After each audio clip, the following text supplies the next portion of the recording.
네, 여러분 안녕하세요. 오늘은 또 다른 판례, 그래도 압수에 대한 이야기 네 번째로 이 사건을 가져와 봤습니다. 자, 여러분 이거 언론에서 많이 보신 사건일 텐데요. S여고 쌍둥이 시험지 유출 사건. 이거 많이들 보셨던 케이스이지요. 근데 그 사건에서 압수가 뭐가 문제되었느냐, 사실관계를 한번 보면서 말씀드려 보도록 하겠습니다. 당초에 이 사건의 사건 초기 수사 대상은 쌍둥이들의 아버지였던 그 학교 S여고의 교사, 부장교사라고 하는 것 같은데요. 그 교사 A의 업무방해의 점, 요걸 수사하고 있었습니다. 근데 이 교사 A가 문제를 빼돌려서 자기의 자식들에게 전달하였다. 이게 문제된 거잖아요.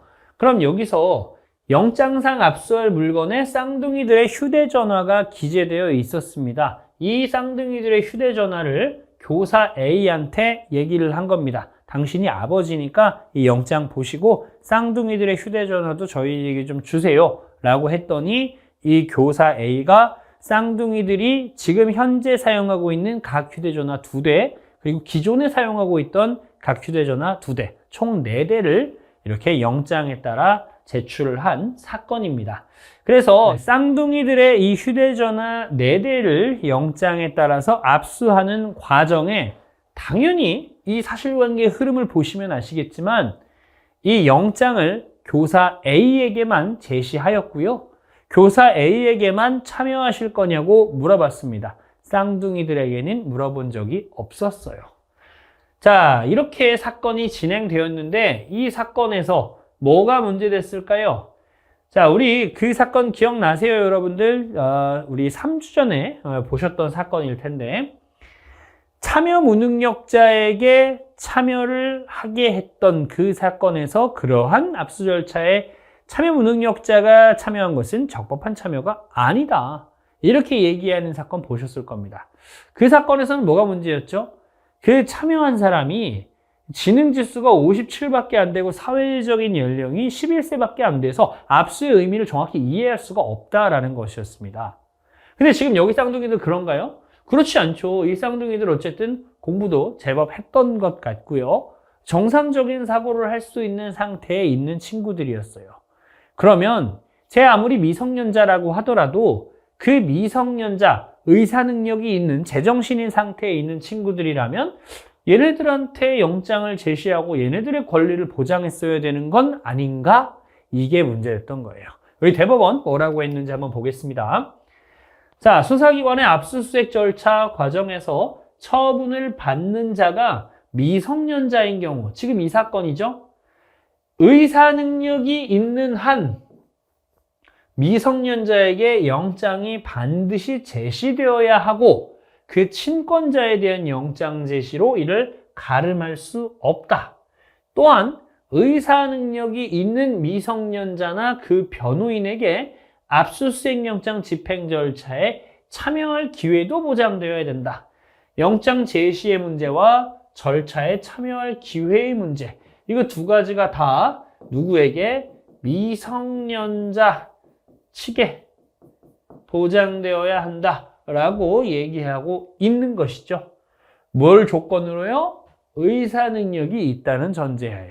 의사 능력이 없어서 압수 절차의 의미를 이해할 수 없다면 그때는 그 친구를 참여시키는 건 의미가 없겠지만 이 사건에서는 그렇지가 않죠. 의사 능력이 있는 경우이기 때문에 이 미성년자 측에 영장 제시하고 참여할 기회 보장해야 된다. 그런 얘기를 확인하고 있는 판결입니다. 자, 우리 지금 4주 동안 4가지 최신 판결들, 압수와 참여에 관한 이야기를 해봤는데요. 그럼 이제 마지막으로 정리 한번 해볼게요, 여러분. 첫 번째, 참여 무능력자를 압수 절차에 참여시킨 경우 그 압수가 적법한가의 문제가 있었습니다. 적법하지 않다는 게 결론이었죠. 자, 그리고 그 다음에 제3자를 압수 절차에 참여시켰다. 뭔가 꼭 참여시켜야 되는 의료인이라든지 아니면 기술적인 도움을 받아야 된다든지 아니면 피해자가 자기 물건 이거 제 거예요 라고 특정하기 위해서 필요하다든지 이런 경우가 아니라면 형사소송법에 참여할 수 있는 사람으로 규정된 사람 이외에 다른 사람들은 참여하면 안 된다. 이 사건에서는 생명보험업회 소속 치과위생사가 등장했던 사건이었죠. 참여한 제3자로 있었던 케이스입니다. 위법하다라고 판단을 받았고요. 그 다음에 저번 주에 봤던 사건이에요. 제3자의 저장 매체에 옮겨 담아서 이미 제출했다. 뭘? 원본이 있는데 그 원본에 있는 원본 저장 매체에 있던 원본 전자정보를 제3자가 자기 소유의 이 USB에다가 복제해가지고 자기 USB를 제출한 사건에서 누구를 참여시켜야 되는가라고 했을 때 원칙 그대로 간다고 했어요. 원칙 뭡니까? 우리 압수 절차에서 전자정보 압수할 때 매체 자체를 갖고 온다라고 하면 그 매체에 대한 전속적 관리 처분권을 보유한 사람. 이 사건에서는 제3자 저장 매체이기 때문에 제3자, 이 사건에서의 피해자이기도 했죠. 이 제3자를 참여시켜야 된다라고 얘기했던 겁니까? 예외는 뭐가 있었어요, 여러분? 이 예외는 제3자가 이 원본 전자정보의 이 실제 보관자였던 피고인 같은 사람을 참여 배제하기 위해서 그러한 목적으로 복사해서 제출한 것이다.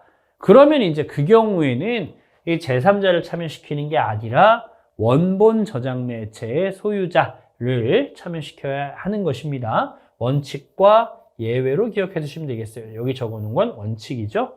자, 그리고 4번에 오늘 한 거죠. 미성년자에 대한 압수집행 시 영장 제시의 상대방은 누구냐? 미성년자다. 이게 원칙이지요. 미성년자가 뭐 하지 않는 한? 의사 능력이 있는 한.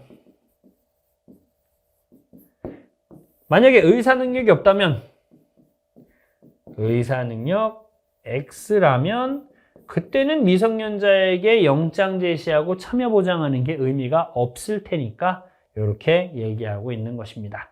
최근에 등장한 여러 가지 판결들인데요. 판결과 결정들인데 여러분들 꼭 기억하셨다가 시험에서 헷갈리지 마시고 사용해 보시기를 바라겠습니다. 오늘 여기까지 하겠습니다. 고생하셨습니다.